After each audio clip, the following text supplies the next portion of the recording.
I have a confession.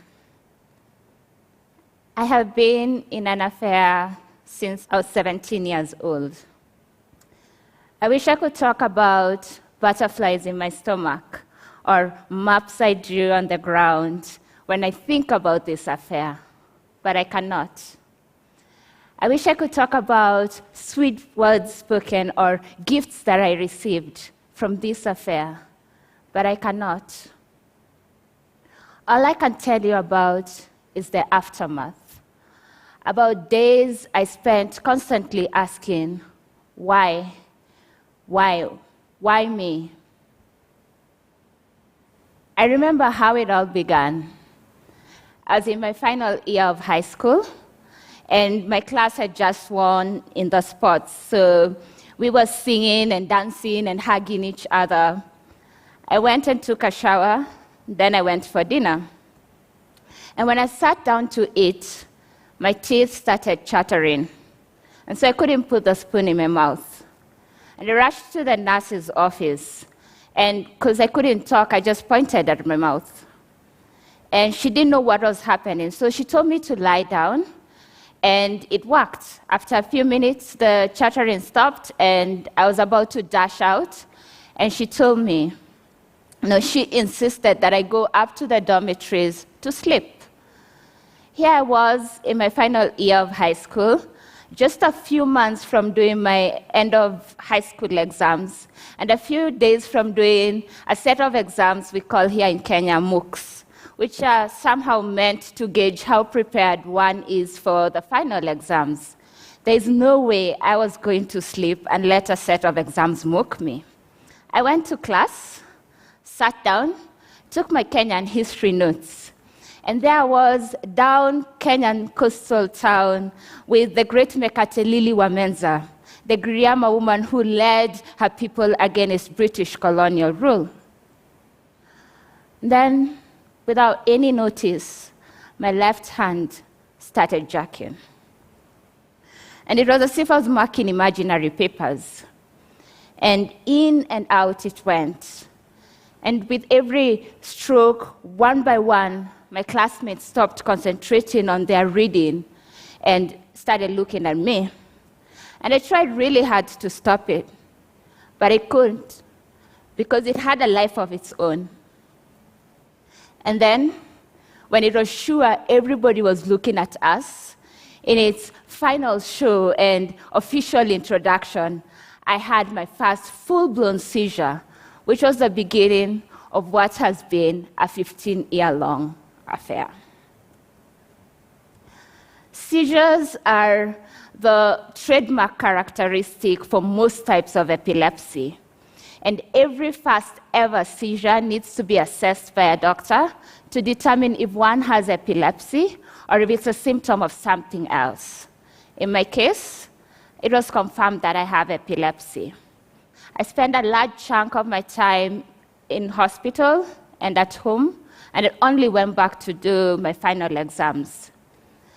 I had seizures in between papers, but managed to get good enough grades to be admitted for an actuarial science degree at the University of Nairobi.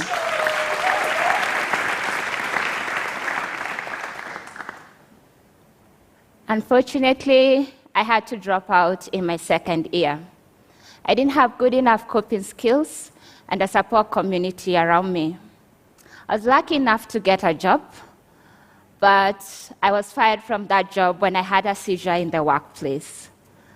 So I found myself in a space where I was constantly asking myself why this had to happen to me. And I lived in denial for a long time. And the denial was maybe because of the things that had happened, dropping out of school and being fired from a job. Or maybe it was because of the things I had heard about epilepsy and about people living with epilepsy, that they would never live on their own, that they would never travel on their own or even get work, that they were outcasts with a spirit in them that they needed to be delivered from.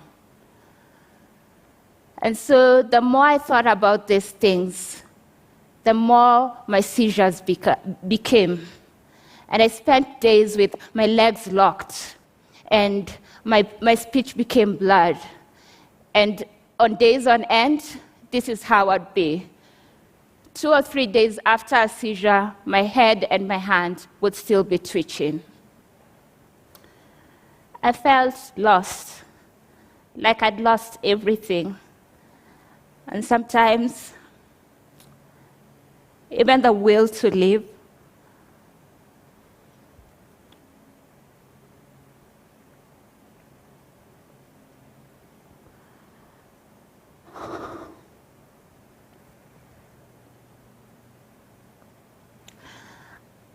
I had so much frustration in me.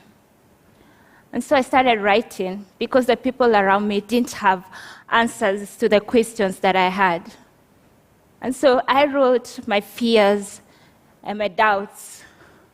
And I wrote about my good days and my bad days and my really ugly days. And I shared them on a blog.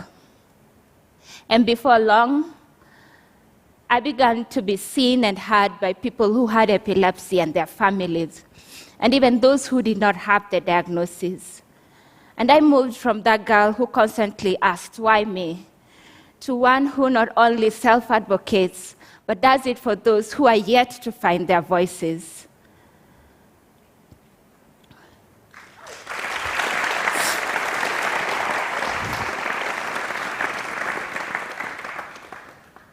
My seizures have greatly reduced from 2 to 3 times a day to sometimes 2 to 3 times in 1 year. I went